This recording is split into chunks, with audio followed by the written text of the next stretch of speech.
This is Lesson 10, using the modeling wizards in the Geomagic for SOLIDWORKS plugin. We'll start by creating a new document and using the import option to bring in file number 10, wizard modeling. This is a multi-featured part that looks fairly complex, but it's actually very easy to model with the software. The modeling wizard tools exist at the right-hand side of the modeling tab or group in the Geomagic for SOLIDWORKS tab. The first thing that we'll do is we'll recognize that we have geometric shapes on here, like spheres and cylinders. To extract those and convert those directly to prismatic history-based spheres and cylinders, we can use the extract tools here.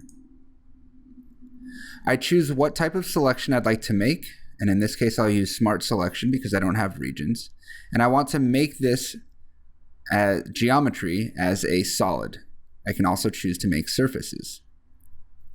If I make a Smart Selection on one of the spherical handles, I get a preview in yellow showing me what that geometry is going to look like, and I can hit OK. Notice that it filled in the areas that were not spherical, like these cylindrical cutouts here, with sphere geometry. This differs from using the auto surface tool, which forces the result body to match exactly the geometry of the scan data underneath. Here we're actually starting to deviate slightly from that. The object is created as a sketch and as a revolve operation in the history tree. Both of these things can be edited. I can edit my sketch, for example, and choose the Smart Dimension tool to force a radius onto this part. Right now I'm very close to 25 millimeters, so I can override that by typing in exactly 25, and it will reset my model.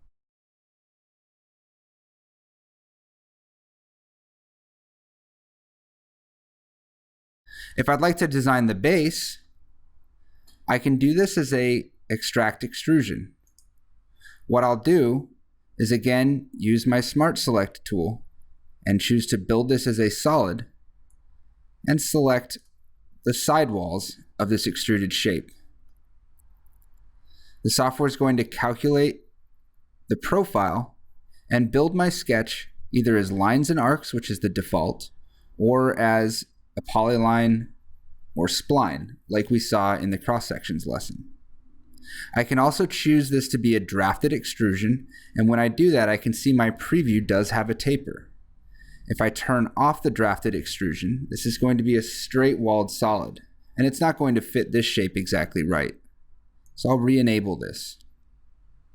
Since I have an existing solid here, when I built that sphere, I can choose to join this new body with the existing one, cut, or create a separate solid. Just like we saw in the cross-section command, I can also choose to orient my sketch plane relative to some existing geometry. If I hit OK, again the software will create a sketch and create my extrusion for me. If I hit hide on my mesh, I can see the resulting body.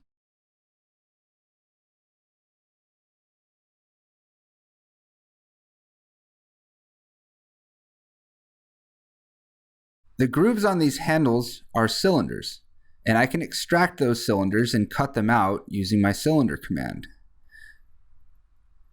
It's important to note that you have to have your existing solid body shown to be able to make a cut. When I have my solid body shown and I use one of these extract tools, that solid body becomes transparent so I can see the feature inside. I'll make a selection. I'll see my preview. I can change the dimension if I need to. And this time I'm going to use the cut result operator.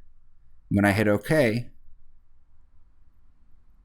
the software builds me a cylinder from a sketch and cuts out the resulting area.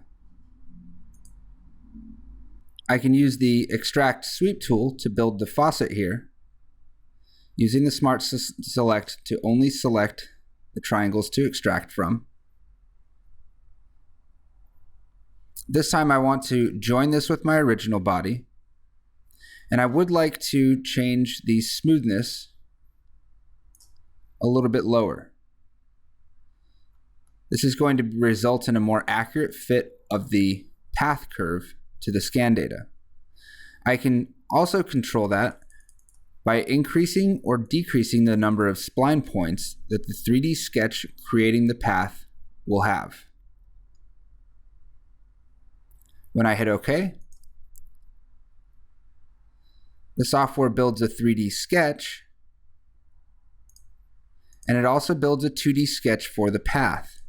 Both of these are editable, just like any other feature in SOLIDWORKS. We can also extract cone shapes, single planes, and revolved features from the scan data.